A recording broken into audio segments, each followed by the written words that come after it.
I've been reading up on what Karthee Vidya have done. Karthee Vidya is the founder and CEO of Team Everest, and he's come from very humble beginnings as well. He promotes volunteering. He's inspired over 1 lakh people to volunteer, which means you and what you have done to bring people who may be in the crowd or who may be hearing, listening, following you in Tamil Nadu to volunteer 1 day a month. How many people have you been able to convince so far, Karthee?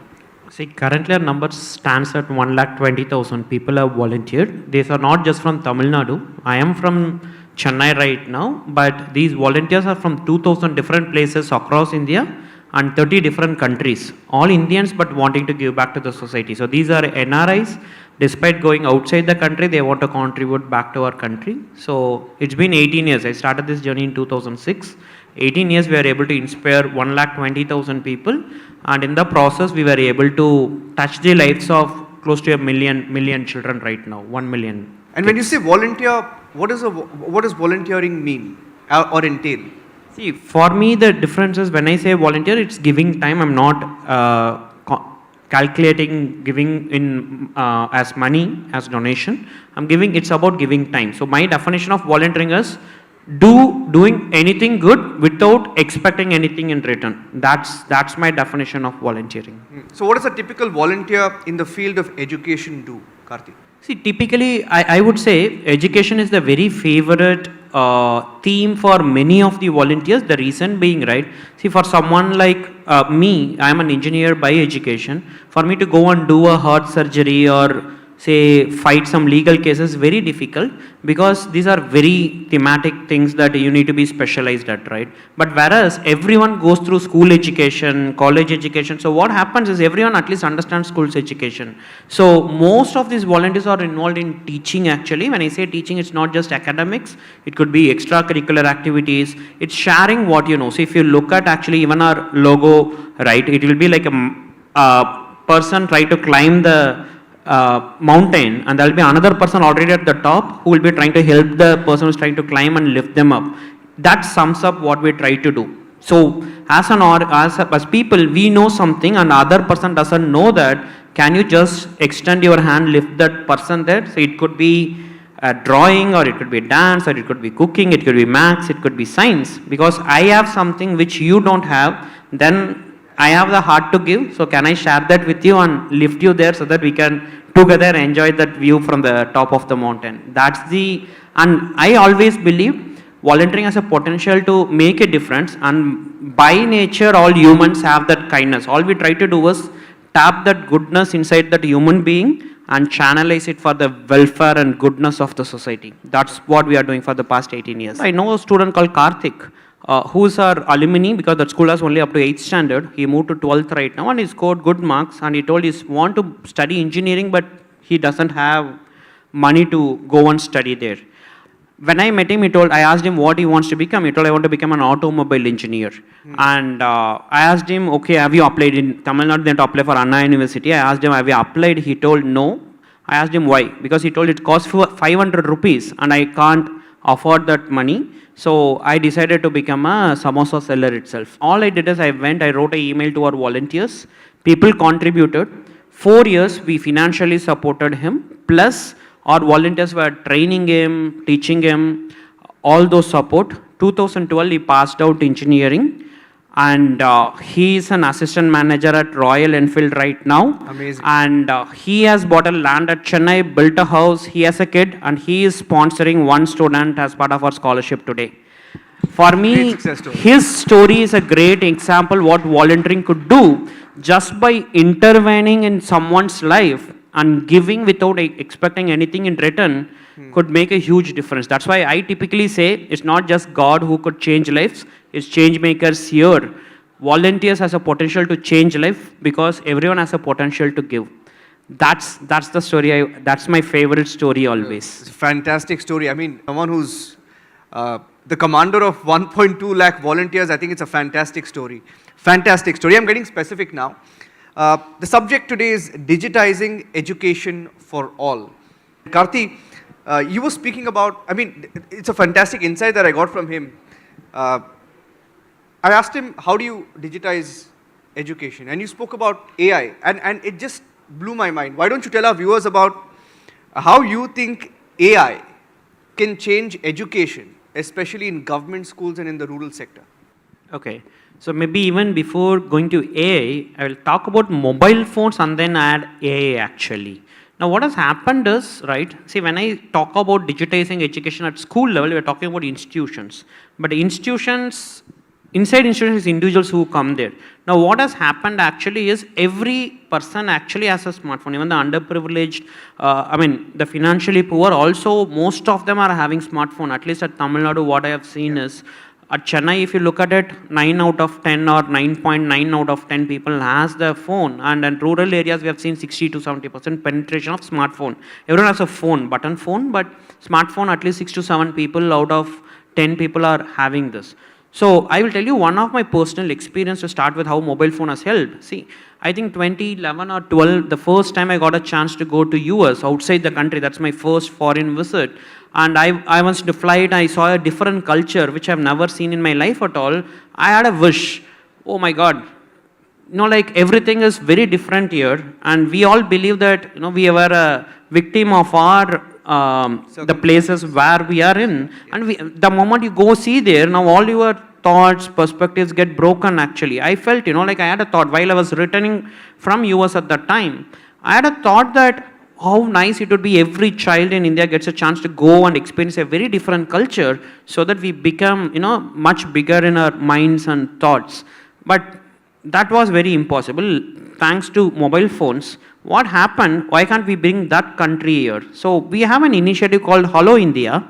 What we do is very simple thing. Say a 8th standard or a 10th standard child at US has a very different experience compared to a financially poor child who's at 6th standard or 8th standard at India, right? Can we connect these two people? So what we do is we do an initiative where it's a 13 days program where a US kid and an India kid speaks over a phone call, and all we do is exchange of culture. Hey, what food you have? This kid would tell something, dosa, puri, something like that, and that kid they will tell something else. Our kid will not even understand what it is. Then they will tell the festivals of India. They will tell their festivals. The malls at their place, malls at this place. Now this is a very beautiful experience. Today the aspiration of many of our kids have went beyond what was before this initiative was kickstarted. That's something you can easily do with your mobile phone actually, because this can connect thousands of miles across. You do this you did this as a case study, or you do this is one of the initiative we do. So what happens is, see, volunteering at Western countries was much ahead actually. So a lot of these children wants to volunteer, and especially during summer vacations, they have a lot of time they want to volunteer. So every time there's a summer vacation at US, UK, Australia, children across. Come here. They want to come here and volunteer. They don't even come here. They just sit there and volunteer over a phone call actually. So for example, our kids will wake up at 6:30, 7 o'clock to speak with a kid it's a evening for them, and they will be interacting. So children from 30 different countries are volunteering to teach the children of India basically over a phone call. Okay. So this and is what age group is this? This is mostly 8th standard, 9th standard, and sometimes what happens is the maturity level is very different. For example, we will have a mentor, so we call it a buddy model. A 8th standard kid at US would be probably talking with a college student at India, because there is so much of maturity level differences also there. But all age groups we typically connect, like above 8th standard actually. The second, so this is even before AI came in. Now AI is come in. One of the interesting case study that we have seen is, like say ChatGPT has the voice where you can interact. Now this could become your tutor actually. So we run a scholarship program where we support parentless, single parented, financially poor students. 90 to 95% of the children are first graduates. So there's no one who have actually there to guide these children. So now this has become like a boon. What we are doing is, many of the concepts which they don't understand, they ask ChatGPT and they answer. And it's been an interesting case study we saw is the spoken English, where they interact with the AI and it speaks. Now that setting is very difficult in a traditional setup where a classroom model. Correct. What if others laugh at me? What if my doubt is so silly? So the child doesn't open up. Now this is a mission where I can interact and gives me very personalized answer. lot and lot of students started actually using it. So I see AI as a very huge potential to customize, be a personal tutor for each and every child actually. So you're saying that, I mean, children who have access to a phone or a laptop, any question they may have, which they may hesitate from asking their teacher, mentor, friend, they can just ask AI, ChatGPT, any question, anything that they want, and it hits them back. And that becomes like a net practice for them.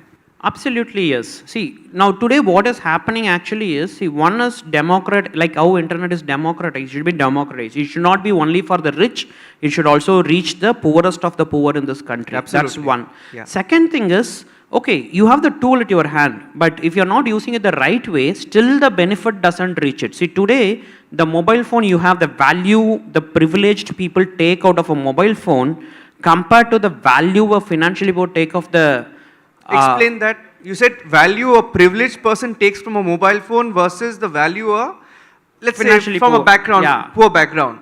Explain that. Now, what happens is, right, see, for example, when we give a mobile phone to a child or sometimes government gives you laptop, right, to the financially poor, sometimes they don't understand the value of what that laptop could do. That opens up the entire world to you. But sometimes people don't understand. They just go sell it, make some money and say like buy liquor or do something. But what they don't realize is, okay, put in that hard work for next 2-3 years and the money you can make out of that, just that single device could be exponentially higher basically. That's the educational gap that is missing. So what sometimes some of the state government does is they have given the device, they have invested crores of rupees there, but what to do, how to use it? I think that's where the civil societies, corporates, everyone needs to come and the device was there. See, to bring that change, the impact that we are talking about, infrastructure is only 5 to 10% of it. There's a huge resistance on how, for change management, how to use it. That is the 90% of the challenge basically. When you can bring that together, the impact could be exponentially higher. Okay, so my takeaway is you feel that teachers or our education models need to be changed or adapted to the rapidly changing technology. That's not happening. Absolutely. The change in technology is extremely high. That's why you will see we call it as a industry academia gap because technology is taking industry to a huge level and we're still using older curriculum, technology is not getting in. But I have seen a lot of government school teachers now starting using technology, bringing it to it. So always the motivated people do it, not the others. That's where the gap is. Yeah. And you spoke of, the role of corporates and CSR funding and all that.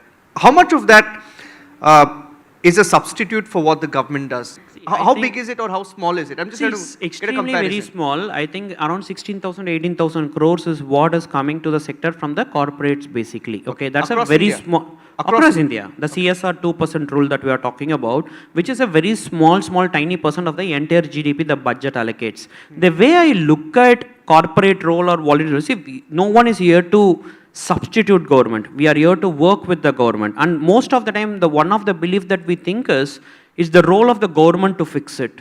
No, I would say we put up the government in place. If your fellow human being is suffering, as a human being, it's my role to go and support them. I will not wait for someone else to do. Government is also people. It's a set representative of people whom we have appointed to take care of the people here. My neighbor is suffering, it's me who will go and first help actually. So that's how I look into it. So what it takes, I mean, I am not here, I will not blame government or NGO or something. There's a problem to fix. Can we go and fix it? No matter which part of the society is going and fixing it, the problem need to be solved because that can bring a better life to people around us. Yeah. You think corporates can do more when it comes to, bridging this technological divide? Can they do more? Because I don't know how much the government can do. What can the corporates do there? See, what I would add is, and see, just to tell you, my background is, when I passed out engineering in 2006, worked in an IT sector for 8 years, quit the job, came out. So I understand a little bit of what is this technology all about, right? And today I would say, lot of companies are actually already fixing these technological gaps. If you look at, say, Microsoft, Google, LinkedIn, see, one of our beneficiaries, myself, where we have taken children to Microsoft offices, understand technology. See, we work with PayPal. For example, PayPal has an initiative called Girls in Technology. They felt girls participate in technology is very less, so can we inspire girl children to take up technology as a career? We have taken hundreds of girl children to their offices and have done sessions to inspire them to take up technology. Or take LinkedIn. LinkedIn, out of the blue, wrote an email to us and they told, hey, we saw your scholarship program, you work with young people, I will give you 100 LinkedIn licenses, go and distribute it to your children so that they can use it to find jobs on LinkedIn, or they can go and learn new e-learning courses on LinkedIn. So they are the best talent in the country, right? So they come and did sessions on how to have great resumes, find good jobs. Now these are not things that I have learned when I was a school student or a college student. I think companies are already doing it. There is this concept called tech for good, where how do you put technology to create greater impact? Because technology is a multiplier, right? It has that multiplier effect. So if it can be put in the right place, it can amplify the impact that we are trying to achieve. Fantastic. I can't think of a bigger and better market than India, where internet is practically free or cheap, where you're getting access to mobiles, technology, and you have a free tutor for all. I mean, what a powerful idea and thought that is, Karthee. Yeah. Final See, I believe we are already into it. Without digitizing, I don't think you can make education interesting for a child. See, today, if it's a human being in flesh and blood. The child comes to the school, sees a blackboard, sometimes a boring teacher who doesn't inspire me, doesn't emotionally connect with me. But the same child goes back home, my mobile phone shows me colorful video games, Bahubali, nice sounds, all those things are very exciting for me. Whereas I go back to the school, everything is extremely boring. So that is where the gap is. What 1970s you had a blackboard, no internet, no social media, nothing. 2024 you come back, blackboard still exists, but everything else has changed. Yeah. That is the challenge that we are actually fighting. You know, like how do you, everything else apart from the school is very interesting for the child, whereas the education is something that can make the maximum impact to the child that has not grown along with how other things have changed. I think that's the challenge we are facing right now. And coming to the funding part of it, what I am seeing, I don't know, but what I see on ground is today global warming is also creating a huge issues. At least at the CSR front, that what I could see is, some of our donors have moved from funding education to funding environmental issues. Some of the people or not-for-profit people here could see, and some of the CSR reports also talks about it. So seriously, now what happens is earlier I have one problem, so I funded all my resources there. Today I have 2 problem or 3 problem, then my funds get scattered. Then it takes longer time to create the same impact actually. Scaling is much more difficult. So I think lot of challenges here and lot of potentials here. That's why I think we need to work as one team, one country, one world to go fix the issues on ground. Absolutely, and the possibilities are limitless with technology. Digitizing education for all. Karthee, thank you for joining us and thank you for your service to the society. Thank you. Our pleasure.